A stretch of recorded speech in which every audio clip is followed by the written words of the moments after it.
El Señor nos bendiga grandemente. Qué bueno estar aquí nuevamente con ustedes después de un día un poco difícil para mí ayer, pero gracias por sus oraciones.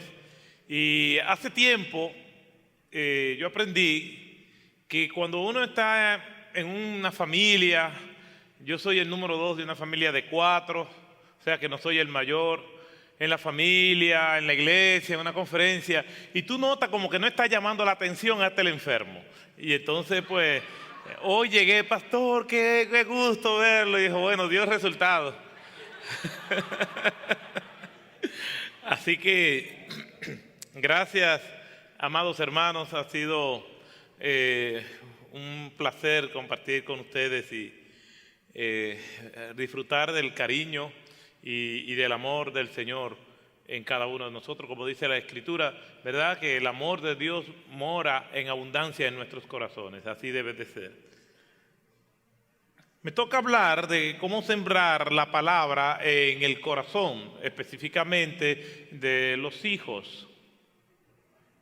Y me llama la atención el hecho de que un día estoy hablando con un pastor y le pregunto por sus hijos que todavía no han llegado a la adolescencia. Y él me invitó a predicar y le pregunto, ¿y tus hijos? Ellos no los veo. Y dice, no, ellos vienen a la iglesia si ellos quieren. Digo, como hacen en los muñequitos. ¿Cómo te dijiste? Sí, porque yo no los puedo obligar a ellos a que ellos sean cristianos. Ellos después que tengan una edad ya, que tengan la capacidad de decidir, entonces ellos tomarán su decisión. Y dije, pero ¿cómo puede ser posible que una persona, no voy a apelar a que sea pastor, a que sea un creyente auténtico, piense de esa manera? Y yo, pues para exagerar un poco, le pregunté, ¿y en cuanto a sus preferencias sexuales? Entonces él me dijo, bueno, yo los crié como me criaron a mí de la manera tradicional, pero si hubiese comenzado a criar, pues yo dejo que también ellos escojan. Esto es una tendencia que hay ahora. Yo me sorprendí, eso no fue en nuestro país, yo me sorprendí por varias razones. Dando conferencias y viajando por Latinoamérica, me di cuenta que en nuestro país, República Dominicana, el tornado o el huracán de la teología de la liberación y la teología liberal en sí no fue tan impactante como lo fue en Sudamérica y en Centroamérica. O sea, allá hasta hay otro tipo de herejías, pero esa no. Lo cual es, pienso, muy sutil, porque detrás de esas herejías liberales, pues hay eruditos que han armado toda una estructura. Pero lo cierto es que yo me pregunto cómo nosotros vamos a sembrar la palabra del Señor en nuestros hijos. ¿Realmente debemos dejarlo al azar, a que la providencia decida? Y si decide, ¿cómo va a decidir? ¿O tenemos nosotros los padres y tutores alguna responsabilidad en esto? ¿Qué me dice la Escritura?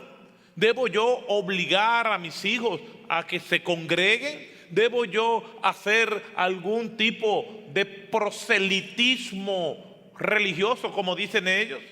¿Es violentar la voluntad de estos hijos cuando yo le enseño la palabra de Dios desde pequeño? Eso lo pretendemos responder a la luz de la palabra de Dios. hablando con una persona que se dice ser atea, me dice, el problema de ustedes es que ustedes le inculcan a sus hijos la creencia de Dios. Y yo le respondí, y el problema de ustedes es que le inculcan a sus hijos la creencia de que no existe un Dios.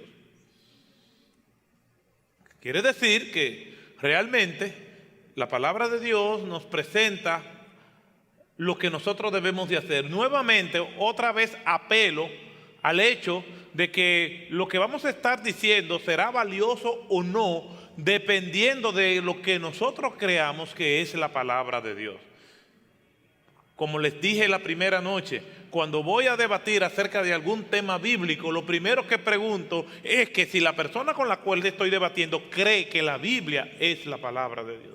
Si no crees que la Biblia es la palabra de Dios, entonces ya la manera de combatir las ideas sería otra.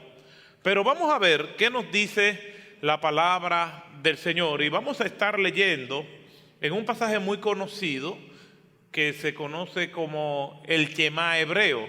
Vamos a Deuteronomio capítulo 6 y vamos a estar leyendo los versículos 4 al 9. Deuteronomio capítulo 6 y estaremos leyendo versículos 4 al 9. Escucha, oh Israel, el Señor es nuestro Dios, el Señor uno es. Amarás al Señor tu Dios con todo tu corazón, con toda tu alma y con toda tu fuerza. Y estas palabras que yo te mando hoy estarán sobre tu corazón, y diligentemente las enseñarás a tus hijos, y hablarás de ellas cuando te sientes en tu casa y cuando andes por el camino, cuando te acuestes y cuando te levantes, y las atarás como una señal a tu mano y serán por insignias entre tus ojos, y las escribirás en los postes de tu casa y en tus puertas. El Señor bendiga su palabra y nos ayude a explicarla, asimilarla y aplicarla a nuestras vidas. Amén. Mikhail Gorbachev, que fue el artífice de la transición de lo que fue la Unión de Repúblicas Soviéticas Socialistas y hacer la transición del socialismo a el capitalismo a través de un movimiento que se llamó la perestroika. Y Mikhail Gorbachev en ese proceso pues comenzó a dar una serie de lecturas, de conferencias, hablando de la necesidad de que hubiese una transformación y una transición en todo lo que era la cosmovisión social, política y económica de lo que hasta ese entonces ellos eran. Y él comenzó a hablar acerca de los errores que ellos como nación habían cometido y lo que ellos erróneamente habían procurado. Y una de las cosas que dijo Mikhail Gorbachev en una de esas conferencias fue que ellos habían descuidado lo que era la familia, que el Estado se apropió de los hijos y se los quitó a los padres. Y querían construir un hombre nuevo sobre la base de una nueva ideología. Y que después de 70 años de socialismo se dieron cuenta que uno de los grandes problemas que había provocado la caída de esa ideología fue precisamente esa iniciativa de expropiarle a los padres sus hijos. En ese momento los hijos no eran propiedad de los padres, como tampoco lo son en muchas naciones capitalistas del mundo. Los hijos no son propiedad de los padres, no son lo que están verdaderamente la responsabilidad de la crianza la tienen ellos, pero la responsabilidad ideológica la tiene el Estado. En muchos lugares de los Estados Unidos, los hijos están bien entrenados para que inmediatamente ellos vean lo que ellos pudieran considerar un abuso de sus padres, denunciarlo. Y cada vez que los hijos denuncian a los padres en muchos de estos estados de los Estados Unidos llevan la de perder. Me pregunto, ¿qué llevó a Mijaíl Gorbachov a llegar a esa conclusión? Obviamente, el resultado de lo que ellos, después de 70 años tratando de construir un hombre nuevo, obtuvieron. Aquí la palabra del Señor nos enseña cómo nosotros podemos traspasar de una generación a otra los principios que el Señor nos da para que nosotros vivamos conforme a lo que Él ha establecido. El libro de Deuteronomio es considerado como la segunda ley. Y eso es precisamente lo que significa la palabra Deuteronomio. Viene este nombre de la versión griega de todo el Antiguo Testamento, llamada la Sextuaginta. Y casi todos estos nombres que nosotros encontramos en los libros de la Biblia no vienen directamente de la inspiración divina que a través de los autores le pusieran estos nombres, sino a través de esa versión griega que se llamaba la Sextuaginta. Y Deuteronomio pues significa segunda ley. Y en este libro de Deuteronomio, que comienza en el capítulo 1 haciendo un recuento histórico de todo lo que ha acontecido con el pueblo hebreo y de esa generación que estuvo vagando por 40 años en el desierto pero que no pudo entrar. Pues Moisés hace un extenso discurso desde este capítulo 1 hasta el capítulo 4, versículo 49, hablando de todas estas cosas que el Señor les había dado y había hecho con ellos en el desierto. A partir del capítulo 5 del libro de Deuteronomio, entonces se presentan nuevamente los 10 mandamientos y lo que ellos deben de hacer con estos 10 mandamientos se extiende hasta el capítulo 6, versículo 4. Y aquí el estribillo, la frase repetitiva en gran parte de este libro de Deuteronomio es que ellos deben acordarse de ese pacto que se está haciendo. Esa frase, acuérdate, va a estar tronando a todo lo largo del libro de Deuteronomio. Lo vamos a ver en el capítulo 5, versículo 15, lo vamos a ver en el 7, capítulo 7, versículo 18, en el 8, 18, en el capítulo 9, versículo 7, en el capítulo 9, versículo 27, en el capítulo 16, versículo 22, en el capítulo 24, versículo 7, en el capítulo 24, versículo 32, en el capítulo 27, versículo 35 y en el capítulo 32, versículo 7. Lo vamos a ver constantemente. Acuérdate, acuérdate, acuérdate, acuérdate. Algo que el Señor le venía diciendo a esa generación que estaba en el desierto, pero que ellos olvidaron. Dios le entrega nuevamente un pacto, le entrega los 10 mandamientos y les dice: acuérdate de este pacto que tú y yo estamos haciendo hoy. Acuérdate, acuérdate. Y esto es precisamente lo que Dios quiere que los padres hagan con sus hijos, que le acuerden a los hijos lo que es Jehová Dios, lo que Él ha hecho, lo que Él espera, lo que es su propósito, lo que es su carácter, cómo nosotros debemos conducirnos. Esto nosotros no lo vamos a dejar al azar. Personas sin Dios han tenido que pagar un alto precio por marginar lo que es la enseñanza de lo que dicen las Escrituras. Cuando comenzó la revolución bolchevique, la palabra bolchevique significa mayoritaria, ellos quisieron construir un hombre nuevo, una nueva sociedad. Y después de 70 años se dieron cuenta que habían fracasado. Se cerraron iglesias, querían construir una nueva sociedad, cambiando las estructuras que componen la sociedad. Pero los componentes de las estructuras seguían estando intactos, que es el ser humano.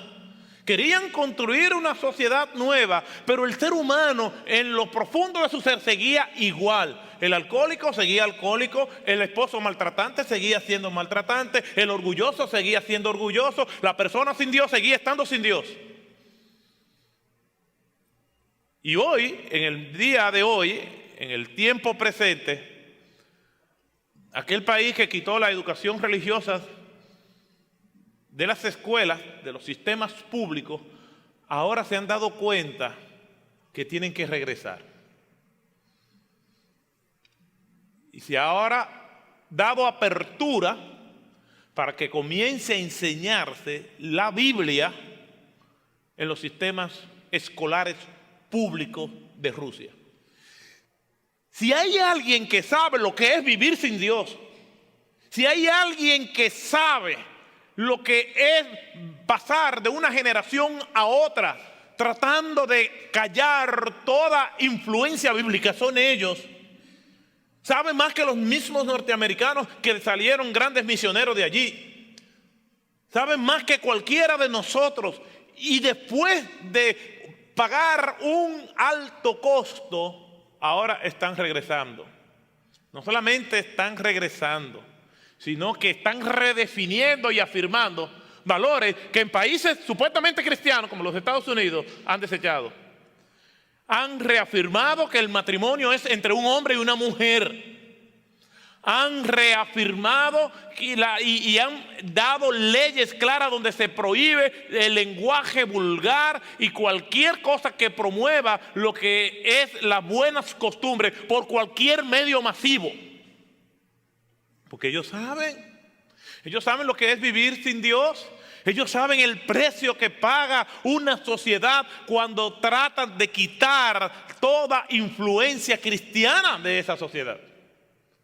Y aquí el Señor le dice al pueblo hebreo y le da instrucciones a los responsables de que les recuerden al pueblo hebreo, comenzando con la familia, comenzando con los hijos, de lo que ellos deben acordarse.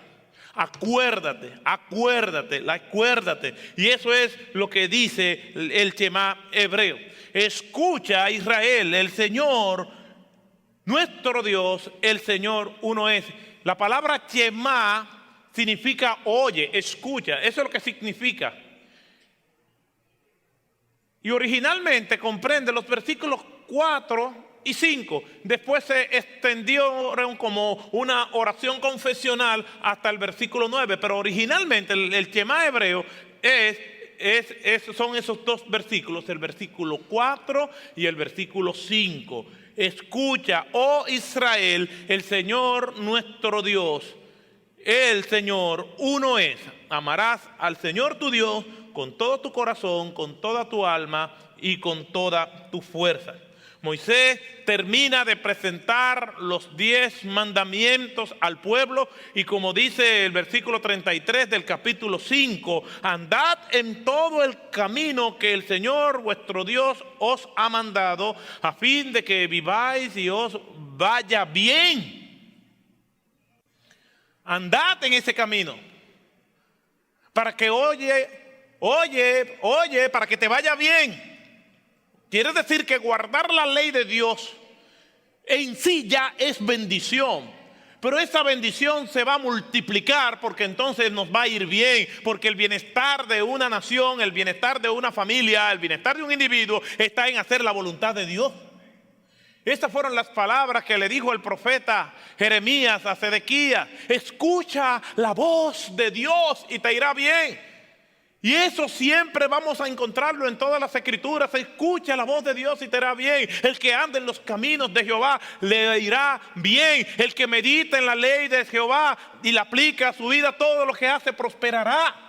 Le irá bien. Pero el ser humano se resiste a aplicar la ley de Dios a su vida. Moisés termina de presentar los 10 mandamientos, le dice andad en los caminos del Señor y le irá bien, y a continuación entonces le dice cómo estos mandamientos que están resumidos en este Shema hebreo, cómo estos mandamientos han de divulgarse entre el pueblo. En una ocasión le preguntaron al Señor Jesús, ¿cuál es el primer y grande mandamiento?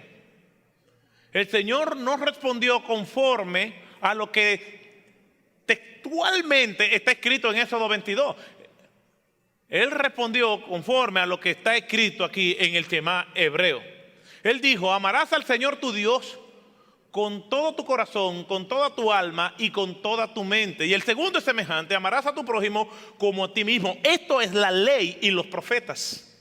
Lo que quiere decir que cuando Moisés termina de dar los 10 mandamientos y apela a este Shema hebreo, lo que está haciendo es un resumen, tal y como Cristo lo entendió en el Nuevo Testamento, de los 10 mandamientos. Porque el que ama a Dios por sobre todas las cosas, todo lo demás estará en su lugar. Como dice la Escritura, buscad primeramente el reino de Dios y su justicia, y todas las demás cosas os serán añadidas. Nuestra vida estará completamente en orden, nuestras prioridades estarán completamente en orden cuando Dios ocupa el primer lugar. En otras palabras, cuando Dios está en primer lugar es cuando todo lo demás está en orden. Entonces, aquí Moisés procede. ¿Y qué es lo que enseñan estos versículos del 6 al 9? Vamos a leerlos nuevamente y vamos a ver las enseñanzas que podemos sacar de estos versículos. Dice la Escritura en Deuteronomio, capítulo 6, los versículos 6 al 9. Vamos a leerlo desde el 4 completo. Escucha, oh Israel, el Señor es nuestro Dios, el Señor uno es. Amarás al Señor tu Dios con todo tu corazón, con toda tu alma y con toda tu fuerza. Y estas palabras que yo te mando hoy estarán sobre tu corazón y diligentemente las enseñarás a tus hijos.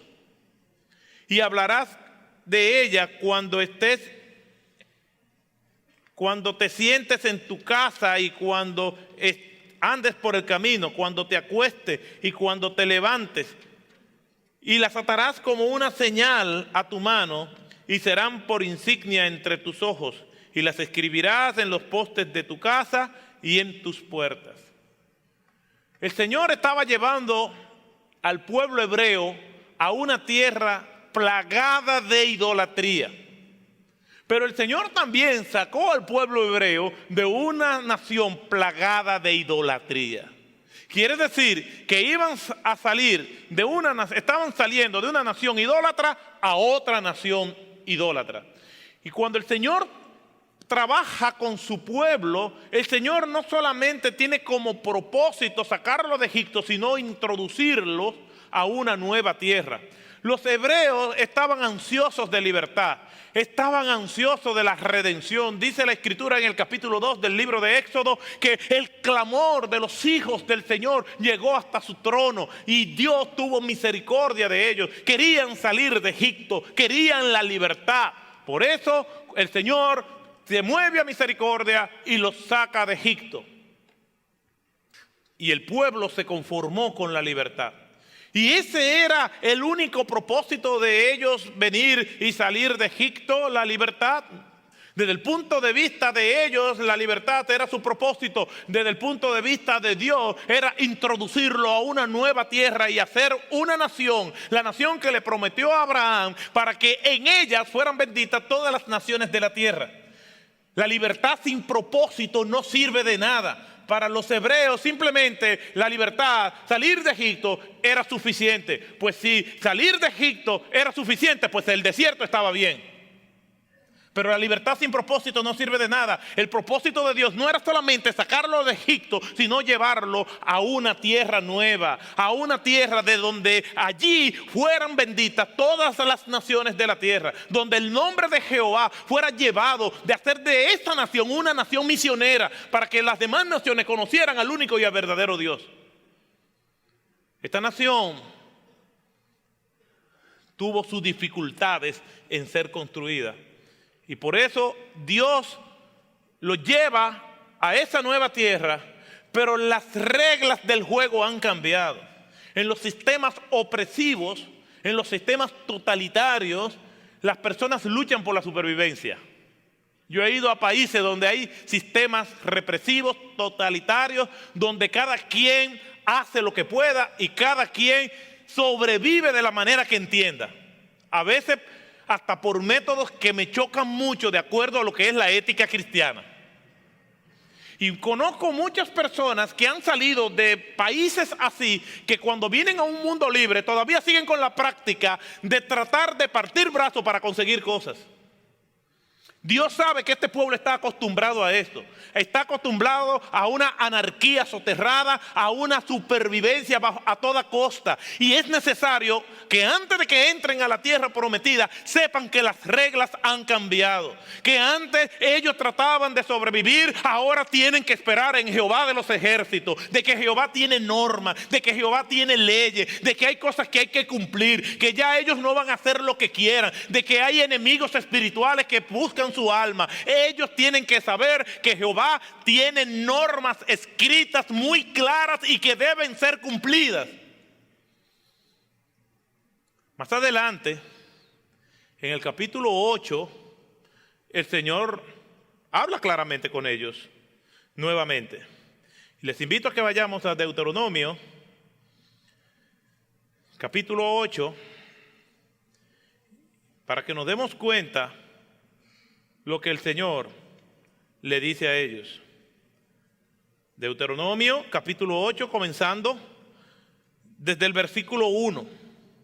Introducirle y darle la ley antes de entrar a la tierra prometida tenía su propósito.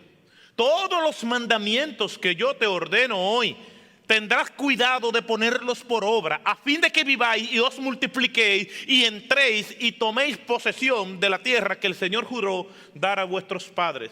Y te acordarás de todo el camino por donde el Señor tu Dios te ha traído por el desierto durante estos 40 años para humillarte, probándote, a fin de saber lo que había en tu corazón, si guardaras o no sus mandamientos. Y te humilló y te dejó tener hambre y te alimentó con el maná que tú no conocías, ni tus padres ni habían conocido, para hacerte entender que el hombre solo no vive del pan, sino que vive de todo lo que procede de la boca del Señor. Tu ropa no se gastó sobre ti, ni se hinchó tu pie durante estos 40 años. Por tanto, debes comprender en tu corazón que el Señor tu Dios te estaba disciplinando, así como un hombre disciplina a su hijo. Guardará pues los mandamientos del Señor para andar en su camino y para temerle, porque el Señor tu Dios te trae a una buena tierra, a una tierra de corrientes de aguas, de fuentes y manantiales que fluyen por valles y colinas, a una tierra de trigo y de cebada, de viña, higueras y granados, a una tierra de aceite de oliva y miel, una tierra donde comerás el pan sin escasez, donde no te faltará nada, una tierra cuyas piedras son hierro y de cuyos montes podrás sacar cobre. Cuando hayas comido y te hayas saciado, bendecirás al Señor tu Dios por la buena tierra que te ha dado. Bendito sea el nombre del Señor. Esto es maravilloso. Pero esto estaba condicionado a que se guardara la ley de Dios. Esto estaba condicionado. Yo te estoy introduciendo, pero tú vas a disfrutar de todo esto. Y Dios les presenta el estímulo anticipado. Le dice, mira, todo esto para ti, pero tú debes guardar mi mandamiento. Mira lo que pasó con la generación que no entró. Los probé en el desierto. Ellos no pasaron la prueba. Ahora nuevamente le doy los mandamientos a ustedes y ahora ustedes saben cómo deben de obrar. Moisés sabe que tiene una tremenda responsabilidad. ¿Qué enseñan estos versículos? Lo primero que enseñan es que solamente hay un Dios. Versículo 5. Escucha, Israel, el Señor es nuestro Dios. El Señor uno es. No son como la pluralidad de dioses que tienen en Egipto, ni son como la pluralidad de los dioses que tienen los cananeos. Dios es uno solo. Dios no tiene un consejo de dioses. Los dioses de los cananeos sí son así. Están los Baales, están Acera, están todas las versiones de los dioses que ellos tienen. Tierra idólatra, tierra pagana, tierra donde hacen todo tipo de ceremonia para tratar de calmar la ira de sus volubles dioses, de sus temperamentales dioses. Jehová es uno solo. Yo no tengo sucursales. Yo no tengo a nadie por encima de mí. Yo soy el único y verdadero Dios. Y era esto importante. Sobre todo que la generación que no pudo entrar, hebreos, sabiendo que Dios es uno solo, falló en entender esto. capítulo 32 del libro del Éxodo, dice la Escritura: viendo el pueblo que Moisés tardaba, se acercaron a Aarón y le dijeron: hanos dioses, porque a este varón Moisés no sabemos qué le ha acontecido. Los eventos del Mar Rojo estaban recientes. Habían visto cómo el poder de Dios había operado en contra de los egipcios. Habían visto las 10 plagas de Egipto. Habían visto cómo aquel Mar Rojo se abrió para ellos y se cerró para los egipcios. Y están diciendo ahora que le hicieran dioses para ellos adorarlo. Dios sabe cómo es este pueblo. Por eso comienza diciendo: Dios es uno solo. Ustedes están acostumbrados por la influencia de los paganos, de los enemigos míos, a creer que hay muchos dioses. No, ni siquiera Dios hace alianza con tales dioses. En Éxodo 32 ellos dijeron: mañana haremos fiesta ¿a quién? A Jehová, con un becerro de oro. La mortificación lo hizo todavía un poco sensible y decir: bueno, no vamos a adorar directamente al becerro de oro, sino que esto es dedicado a Jehová. Pero Jehová está diciendo aquí que Él es uno solo, que Él no hace alianza con nadie, que Él es el único digno de honra y de gloria, el único digno de adoración. Nosotros solamente nos debemos a Dios. Y esto había que enseñárselo. Es algo muy elemental para nosotros. Pero no crean que la única forma de idolatría es tener otros dioses. Los hijos se pueden convertir en ídolos. Y hoy en día nosotros tenemos que recordar y recordarle a nuestros hijos que Jehová Dios uno es. Que no hay adoración fuera de Dios. Y tenemos que recordarnos a nosotros mismos que yo no puedo adorar a Dios y tener como prioridad mi trabajo, que yo no puedo adorar a Dios y tener como prioridad mi familia, que yo no puedo adorar a Dios y tener como prioridad el ministerio, que yo no puedo adorar a Dios y tener como prioridad tantas cosas que a veces compiten con Dios, y también eso es una forma de idolatría. Porque todo aquello que atenta contra Dios, que atenta o compite estando en el primer lugar en nuestra vida, también es idolatría.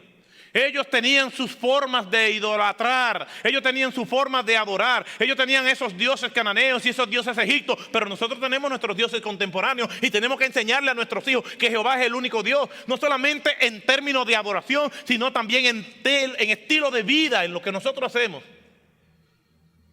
Yo tengo una hija de 4 años y cuando ella se levanta, lo primero que dice: ¿y el iPad?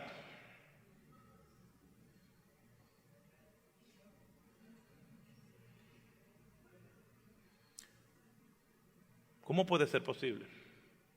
Si ella nos ve a nosotros orando. Y cuando estábamos en una de estas oraciones en el altar familiar, estamos orando y ella estaba como quien dice: ¿y cuándo es que esto va a terminar? ¿Cómo puede ser posible? Eso es idolatría. Y esos ídolos comienzan a ser amamantados de pequeños. Y nosotros leemos esto, pero nosotros tenemos que transportar estas realidades del día de hoy, contextualizarlo, buscarle su relevancia y pertinencia al día de hoy. Ídolos no solamente son los que están colgados en una pared o lo que ellos tenían que venir, luchar en su devoción. También es todo aquello que compite contra Dios, es un ídolo. Aún el ministerio. He visto muchos hijos amargados, hijos de pastores amargados y esposas de pastores tristes porque los pastores han hecho del ministerio su ídolo.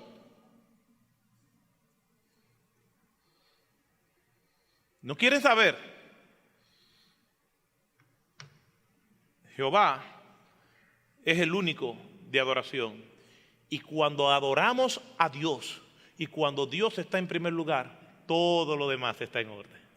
Entonces la familia está en orden. Entonces el ministerio está en orden. Y pastores, el orden de nuestras vidas es Dios, los casados, nuestras esposas, nuestros hijos y después el ministerio. Porque sin esas tres cosas anteriores no hay ministerio.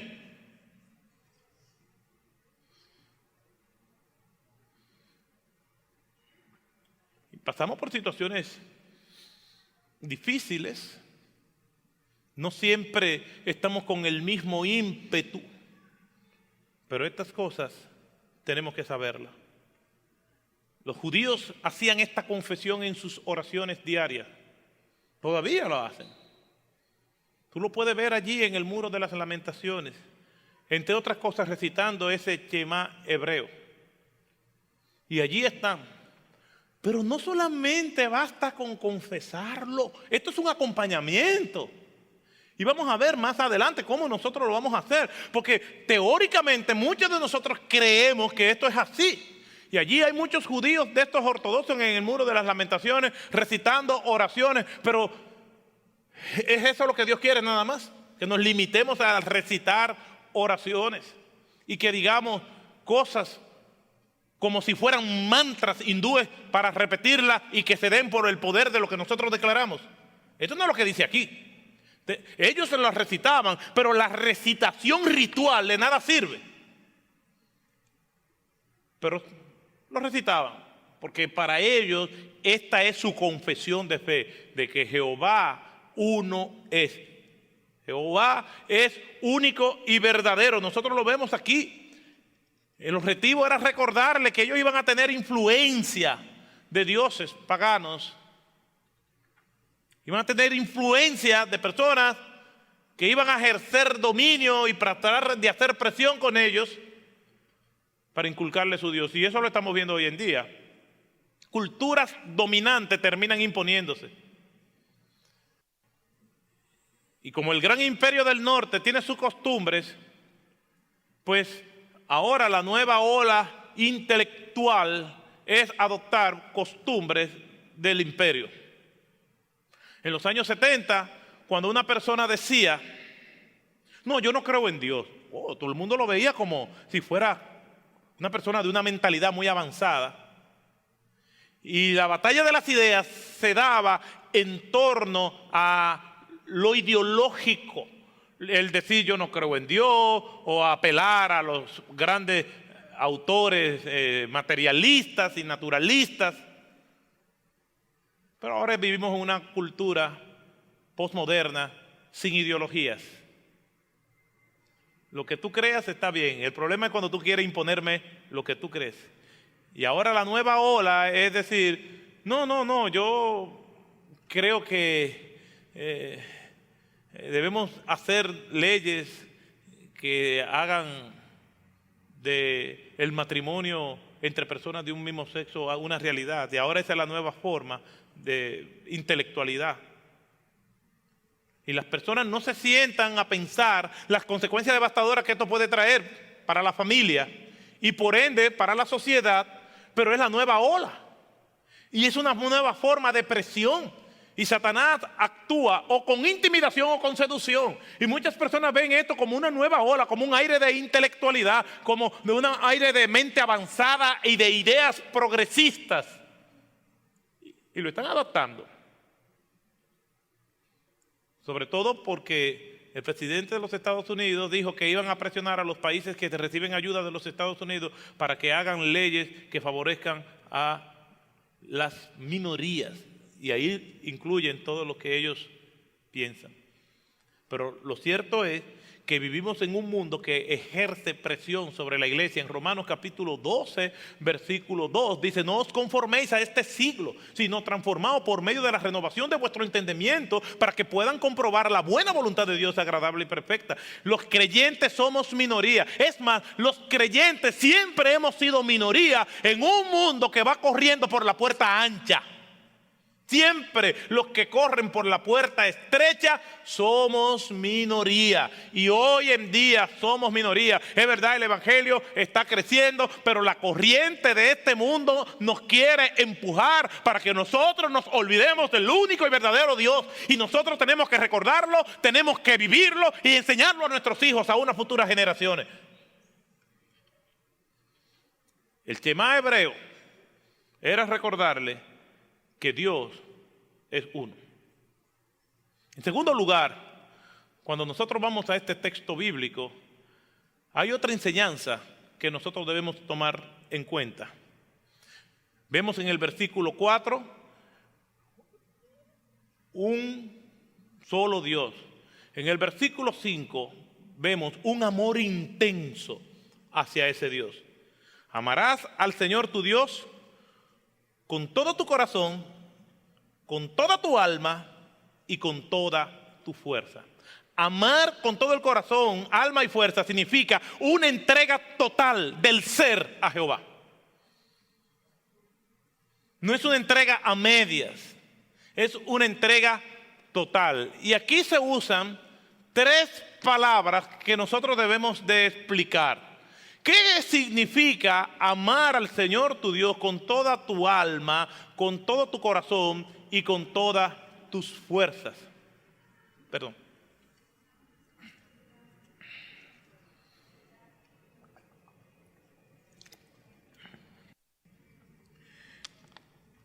En el Antiguo Testamento, el corazón simboliza la voluntad, el razonamiento y la mente de cada persona. La voluntad, el razonamiento y la mente de cada persona. Quiere decir que cuando apelamos de que debemos amar a Dios con todo nuestro corazón, no es que somos autómatas, es que estamos conscientes de lo que nosotros estamos haciendo. No es que es algo que simplemente nosotros hacemos. ¿Y qué tú estás haciendo? No, yo estoy amando a Dios. ¿Y qué es esto? No, yo no sé, pero yo lo amo.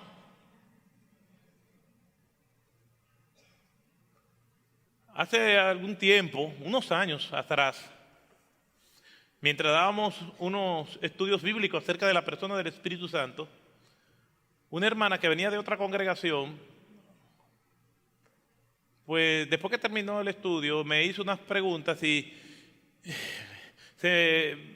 me motivó a hacerle otra pregunta. Entonces yo le dije, pero entonces para usted, ¿qué es la llenura del Espíritu Santo? Dice, yo no sé, yo sé que es un corrientazo por la espalda.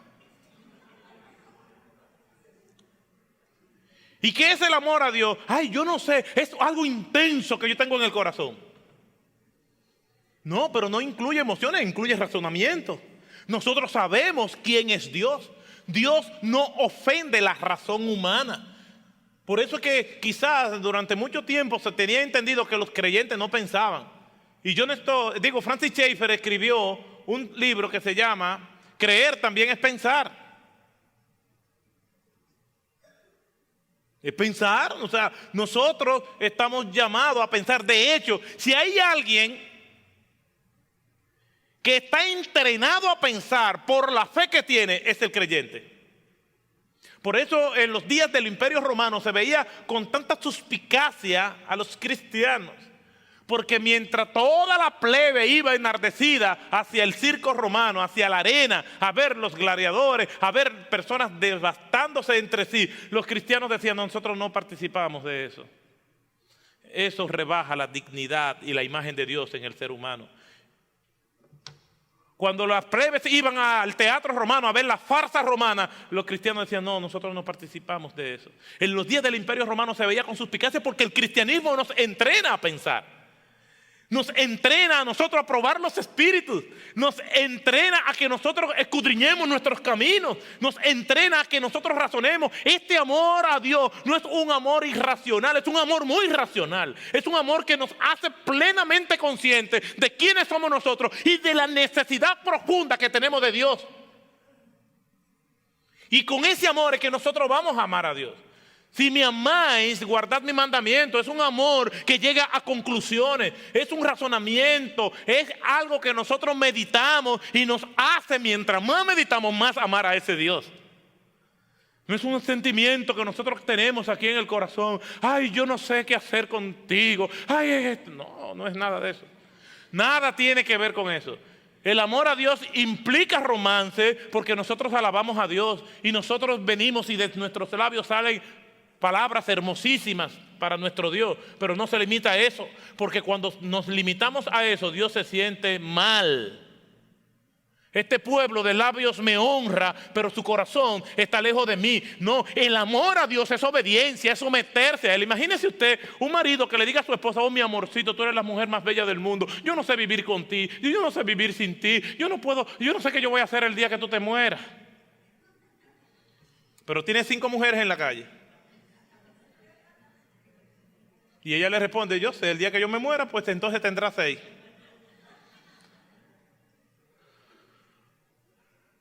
La exhortación es amar con el corazón, es amar con el alma. La palabra nefesh en el Antiguo Testamento significa la vida. El que ama a Dios entiende que eso que posee no es de él, es de Dios. Y yo no puedo ser mezquino con Dios. Yo no puedo ser mezquino con el Señor. Yo no puedo ser mezquino con lo que Dios ha hecho. Por eso es que a veces algunos hermanos, y aquí me han preguntado, pastor, el diezmo, miren mis hermanos, es que todo es de Dios. Y me dicen, bueno, pero entonces yo tengo que dar el diezmo. No, usted tiene que dar el 100% porque todo es de Dios. Todo es de Él. Todo lo que hay debajo del cielo es mío. De Jehová es la tierra y su plenitud, del mundo y lo que Él habita. Yo no voy a perder mi tiempo tratando de venir con mezquindades delante de Dios. Yo voy a entender de que mi alma, mi vida, todo es de Dios y que yo voy a colocar mi vida y todos mis deseos en la mano de Jehová. Y la fuerza habla de la intensidad con que yo voy a hacer eso. Todo mi ser yo lo voy a llevar al Señor para amarlo. Un mártir del cristianismo, discípulo del apóstol Juan, llamado Policarpo, fue llevado al martirio, amarrado, ya con varias estocadas de lanzas en su cuerpo. Le dijeron, maldice al Señor.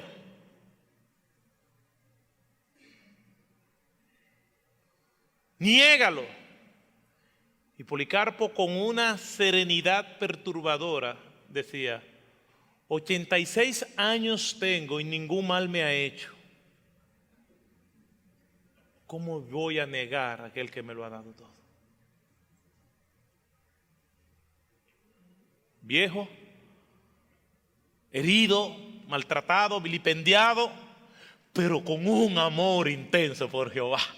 Las lanzas, las persecuciones, las llamas no pudieron doblegar aquella alma. ¿Por qué? Porque cuando amamos a Dios con toda la intensidad de nuestro ser, no hay nada que pueda callar eso. No hay nada que nos pueda callar nuestros labios. No hay nada que nos pueda dejar de hacer que nosotros podamos cumplir con lo que Dios nos ha llamado. No podemos dejar de amar. Y es con ese tipo de amor que Dios quiere que nosotros le amemos.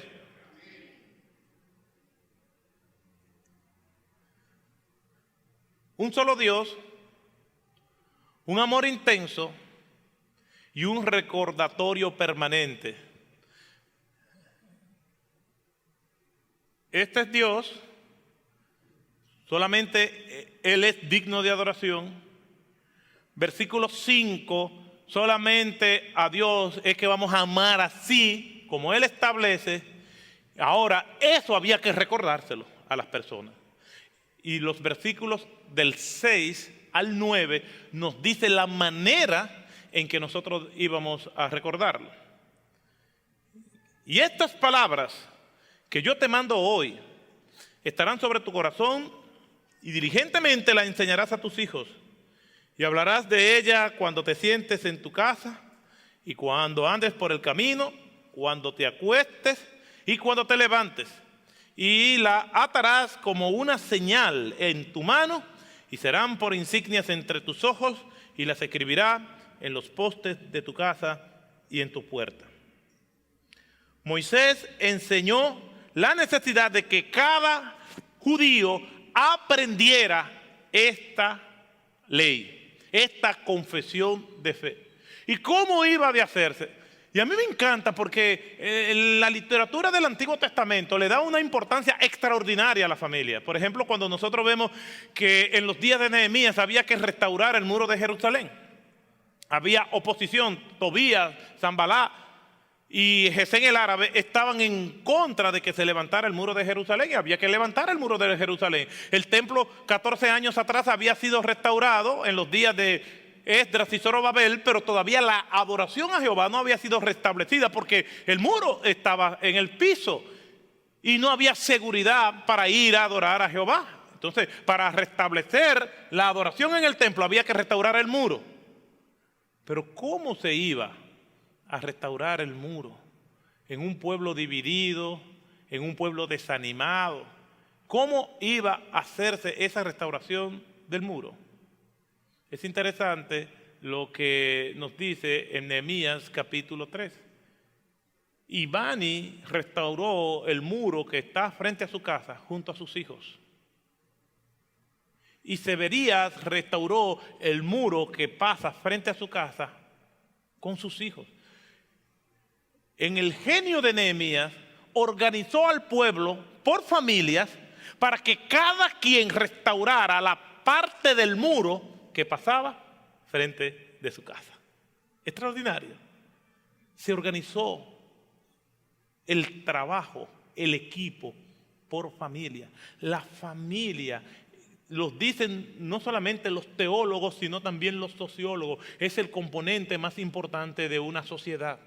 Si la familia anda bien, la sociedad irá bien. Si la familia anda mal, la sociedad anda mal. Nosotros tenemos trabajos en cárceles. Y el perfil del delincuente recurrente es que viene de un hogar disfuncional. Estando en una cárcel en República Dominicana, en la parte de los adolescentes, un adolescente viene y se me acerca y me dice: pastor, ore por mí porque mi papá está preso otra vez en el departamento de hombres. Es una tragedia. Y recientemente vi un caso donde la mamá estaba presa en las mujeres, el padre en los hombres y los dos hijos recluidos. Estaba visitando también una cárcel de máxima seguridad en los Estados Unidos y hablando con un interno que está en aislamiento 23 horas al día. Y le dieron la oportunidad para que yo fuera a hablar con ellos y estoy hablando con él y me dice: haga una oración, pero yo también quiero que usted ore por mi hermano. Muy bien, déjame orar por él. No, él está al lado mío. En la otra celda estaba su hermano. Una tragedia. Y así yo voy a dejar que sean mis hijos lo que ellos decidan. Ellos van a decidir conforme al propósito de Dios, pero yo tengo una responsabilidad que me es impuesta por Dios. Y si yo no lo hago, yo tendré que dar cuenta por Dios. Yo no soy responsable de la salvación de mis hijos, pero soy responsable de que ellos no se salven. Es una paradoja, es una ironía, pero yo tengo una responsabilidad de hablar la ley de Dios. Primero, ante Dios, que me es impuesta por Él. Yo tengo que enseñarle lo que es Dios. Y aquí, en este pasaje que nosotros acabamos de leer, Moisés enfatiza la necesidad de que este único y verdadero Dios comience a divulgarse en la familia. No es la iglesia la responsable de la instrucción de nuestros hijos. Somos nosotros los padres. En la iglesia, nosotros somos aliados de los padres. Vamos a elaborar clases de escuelas bíblicas, pero eso no servirá de mucho si en la casa no se le instruye la ley de Jehová. Eso no servirá de mucho si los hijos no ven una congruencia entre el discurso y la manera de actuar. Eso no servirá de mucho si los padres no sienten la carga de orar por sus hijos. Yo oro por mis hijos, por mis hijas. Yo oro por ellos. Incluso oro.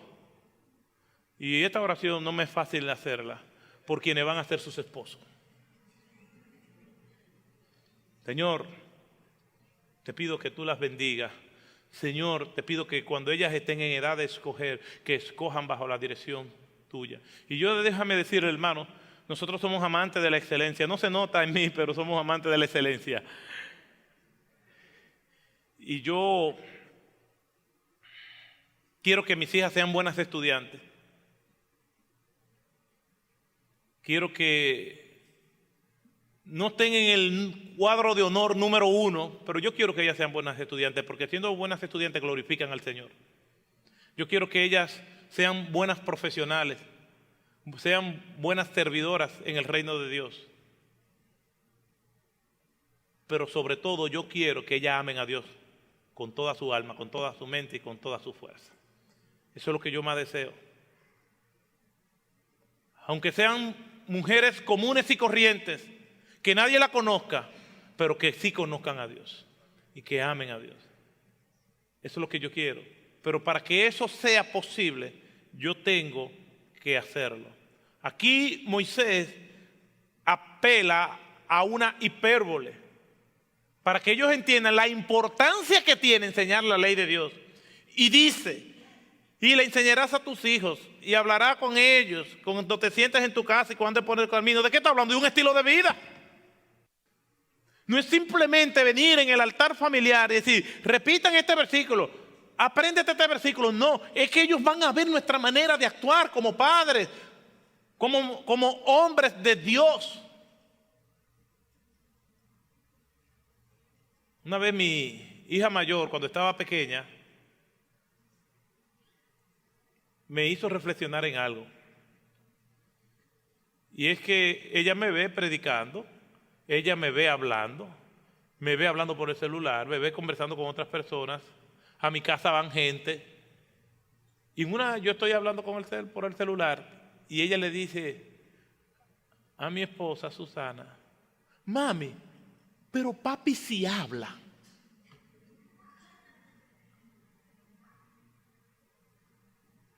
Y es verdad. Iba a mi casa y todavía no me desconectaba de los quehaceres. Y yo entendí eso y enganché el celular. Y entonces ella se me tiró arriba. Ella quería jugar. Y eso es parte de enseñarle el amor de Dios. Porque Dios se revela como Padre. ¿Y cómo está nuestro modelar? Probablemente sabemos textos bíblicos. Probablemente sabemos conducir un culto familiar. Pero el amor de Dios se refleja en nosotros. En nuestro amor de padre o nuestro amor de esposo se refleja. Y esto es lo que está diciendo Moisés. Moisés lo que está apelando es a un estilo de vida. Y cuando te sientes en tu casa y cuando andes por el camino, cuando te acuestes y cuando te levantes, toda tu vida, todo lo que tú hagas, tiene que estar apuntando a glorificar el nombre de ese Señor. Tú se lo vas a enseñar, tú vas a ser intencional, pero también lo vas a modelar. Tenemos que ser amantes de Dios para que Dios nos lleve a ser amantes de nuestra familia, de ser tiernos, de ser cariñosos. El latinoamericano es muy ácido, es poco tierno. América Latina es una comunidad muy sufrida. Hemos pasado por muchos regímenes totalitarios. Nos han vuelto ácidos, nos han llevado a cuidarnos el uno del otro, como se tenían que cuidar los hebreos en tierra de Egipto. Estas palabras son más pertinentes para nosotros que cualquier otra nación de la tierra. Tenemos que aprender a ser sensibles, a dar abrazos, a dar amor, a recibir amor. A veces yo saludo a hermano, hola, ¿cómo estás? Se quedan como un bloque de hielo. Tenemos que aprender a amar, porque Dios nos abraza. Dios nos estima como la niña de sus ojos. Dios es un Dios tierno, Dios es un Dios cariñoso. En el hogar no solamente nos vamos a limitar al discurso teológico, vamos a hacer ese discurso cobre carne y cobre hueso y cobre sangre, y vamos a amar a nuestra familia como Dios quiere que nosotros la amemos. Que no se sientan renegados del ministerio por la manera en que nosotros entonces no estamos disponibles para ellos. La exhortación que Moisés le hace a ellos debían de cumplirla. Tenían que atársela aquí con las filacterías.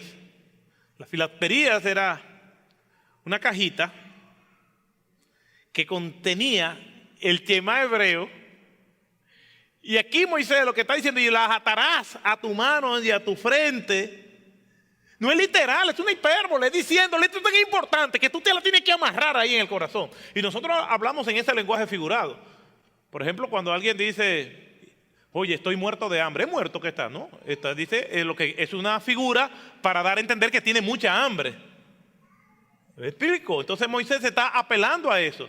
Pero resulta que los judíos ortodoxos, tú te vas al Muro de las Lamentaciones y tú lo ves con su cajita aquí.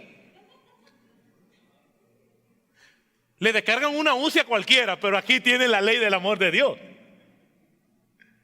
Mandan toda la bomba que haya que mandar a la franja de Gaza, pero aquí tienen la cajita.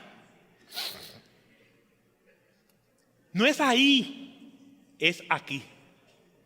Como dice el Salmo 119:11, en mi corazón he guardado tus dichos para no pecar contra ti. Y esta ley de Dios, yo tengo que hacer el recorrido más largo que hay, de la mente al corazón.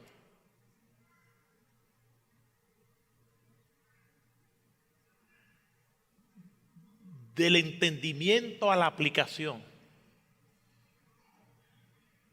Esa palabra de Dios que deleite el alma, tenemos que hacerlo.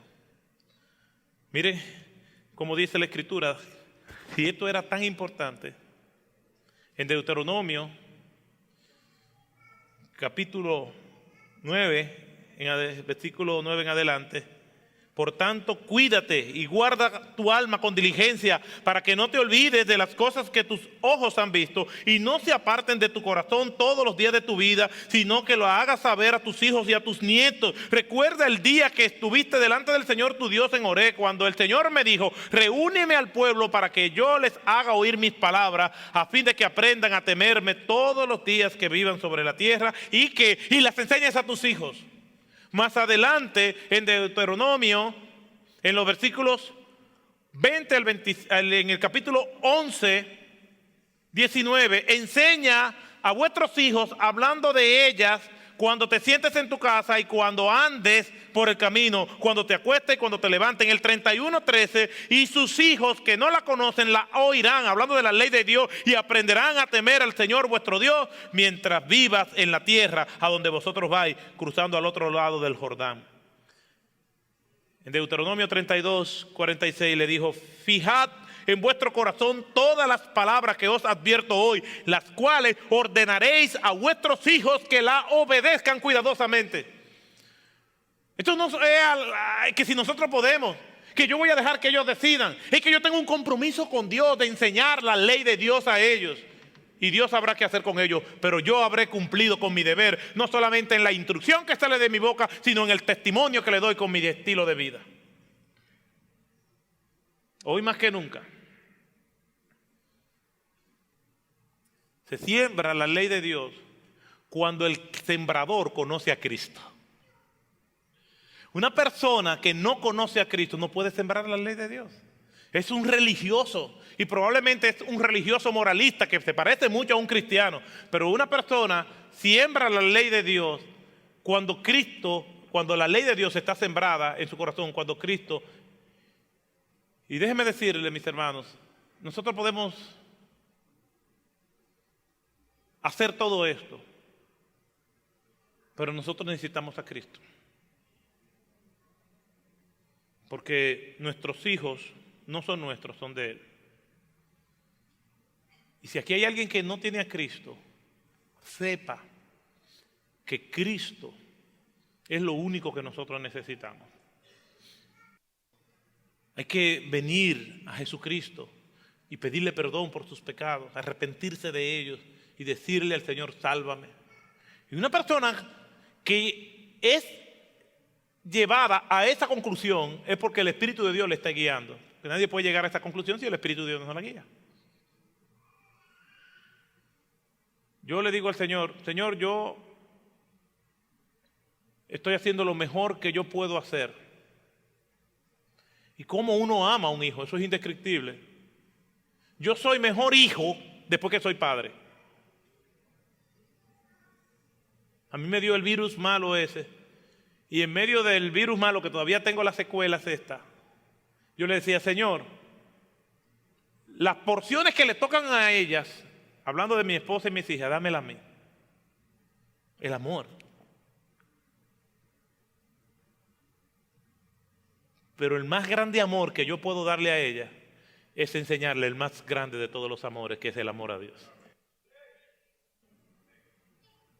Yo la puedo amar mucho, pero nunca como Dios es capaz de amarla.